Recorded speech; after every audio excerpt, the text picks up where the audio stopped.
It really is a privilege to be here to speak to you, and I will say that when they asked me to come provide the introduction, it did give me a chance to reflect on my career and what has transpired since I was in your chair. I know some of you are partway through your journey, perhaps changing or transitioning. I know for many of you, this is the beginning of your journey in healthcare, and welcome. When I look back at my start, which was 33 years ago, it really was one of the most important decisions I made in my life. And if I look back, I would absolutely make it over again. It was a decision that led to an incredibly fulfilling, exciting, and challenging life. It gave me experiences and growth that I never could possibly have imagined as a kid, even as a young adult, or sitting in the seat that you're sitting in right now. I can say absolutely throughout my career that I love what I do. I love what I do. I love what I do every day. And I really, in particular, love the people that I work with, people just like you. Now, I think the difference between myself and you is that when I entered into healthcare, I probably was not nearly as smart and thoughtful and as intentional as you were. You're pretty familiar with the stats, I think, and I'm not going to go through them all. You're entering a great field. It's one of the biggest sectors of our economy and growing. It pays well, and it should, because you're smart people that worked really hard to develop a very unique skill set. It's got great job security. We need bright, energetic, well-trained people just like you to make a difference, to help us achieve our mission. You're going to go from here to a job fair. I haven't walked over there, but I'm assuming they're going to apply you with cheap pens and like mugs, little squeezy things. They're also going to apply you with amazing opportunities. And you're going to feel really good about yourselves because you're going to have all these people clamoring for you. And you should. We need you. You're going to be part of something that's going to really make a big difference. And you're entering an industry where there's a huge shortage too. You are going to have great job security and great job satisfaction. I think, though, the reason you're here today is not because you're so smart, you read the stats, and you're looking for a good job. I think you're here today because it was something else that brought you to healthcare.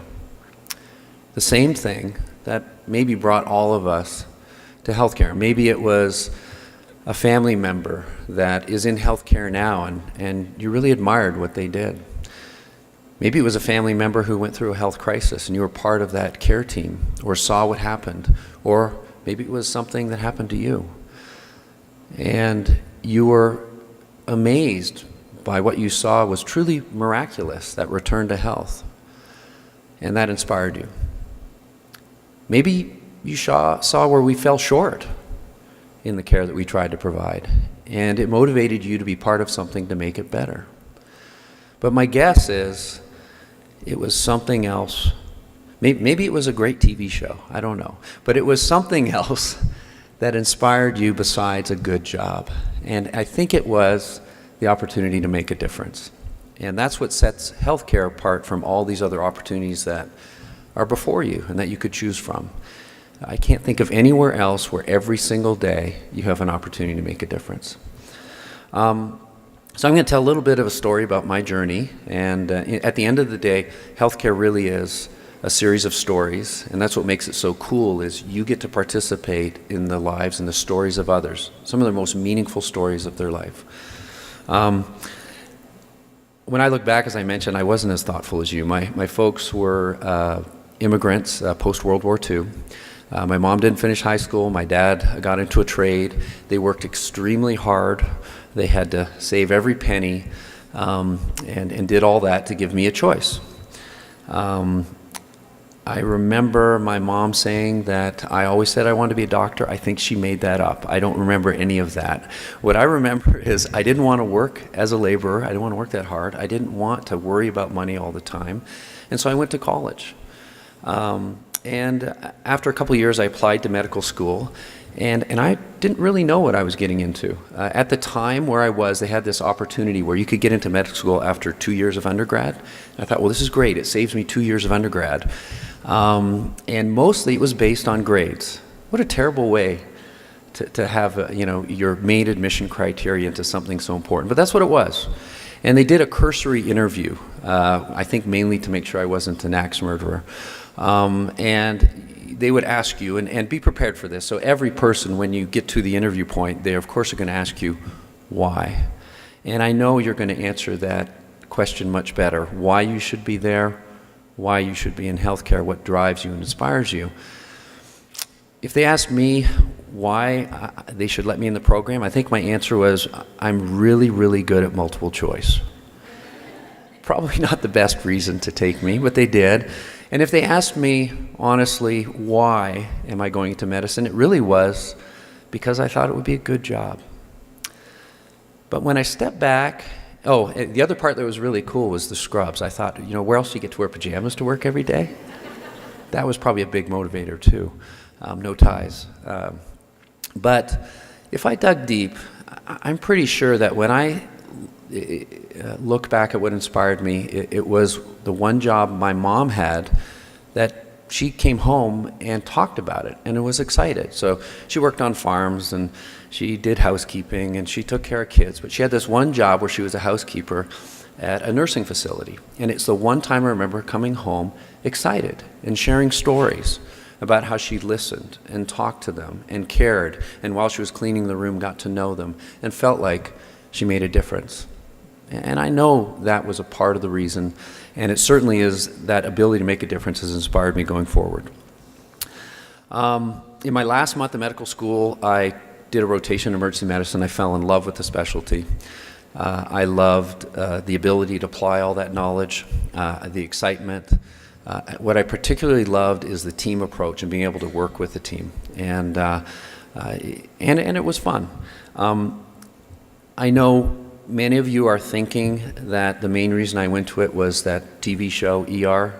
Are any of you? Half of you are like too young. You're like, what was ER? Is that show that George Clooney was in? Oh, you remember? All right. Probably half of you are like, who's George Clooney? When I worked, there was another guy called Dr. Mark Green, and he apparently looked just like me. And I had a little more hair, he had less hair. It was not played by George Clooney, by the way. But I can recall when I was working, I went in to see this woman, and she was an immigrant woman, just like my mom. And she had this heavy Eastern European accent. And she looks up at me and she goes, "Oh, you're the doctor from I'm like, No, it's ER. It is fun. It's awesome. You have all these great stories. You have this opportunity to make a difference. And I would say the one place. Well, let me back up a little bit. This led to a great career. I did emergency medicine up until 4 years ago, so probably 25 years. I worked in level 1 trauma centers, mostly places that took care of indigent patients, the uninsured, the underserved. And it was a true privilege, and I learned a ton. I got to teach all over the world. I mean, it was a great, great job, and I loved it. I truly believed I had the best job in the world, and I think I did. I saw miracles every day. I saw how science and compassion could come together to really change lives. And probably most importantly, the power of a highly functional team and how every single person, no matter what their role is, could make a difference. So I want to share another story with you. One of the coolest moments in emergency medicine is during a resuscitation. So you have a trauma or a cardiac arrest. So cardiac arrest comes in, someone's heart stops. They do all this stuff pre-hospital, and they bring them in, they transfer them onto the stretcher, and they're doing CPR, and then someone takes over that CPR, and then I step back, and it's really is like running that team. And we will do procedures, and we'll intubate the patient, and we'll calculate very complex, expensive drugs to put in, and we'll shock the patient, and it's a tremendous team effort. Now, during that time, someone has to do CPR. So push on their chest to keep things going. It's usually the medical tech. It's usually the person that, you know, usually is making the least amount of money in the room. Maybe has the least amount of training, I don't know. But they are the one that usually takes over that CPR. And they're doing a skill that most of you should be able to do. And in fact, we just taught it to our board last week. And while that's going on, we do all these complex procedures. And we order these drugs, and we're trying to intubate, and we're trying to feel very important and serious. And at the end of the day, I can tell you, at least 20, 30 years ago, most of those people would die. And during all that resuscitation, I remember this one tech, Mike. He was this big guy. He was like the size of the mountain from Game of Thrones. Now you know the show I'm talking about.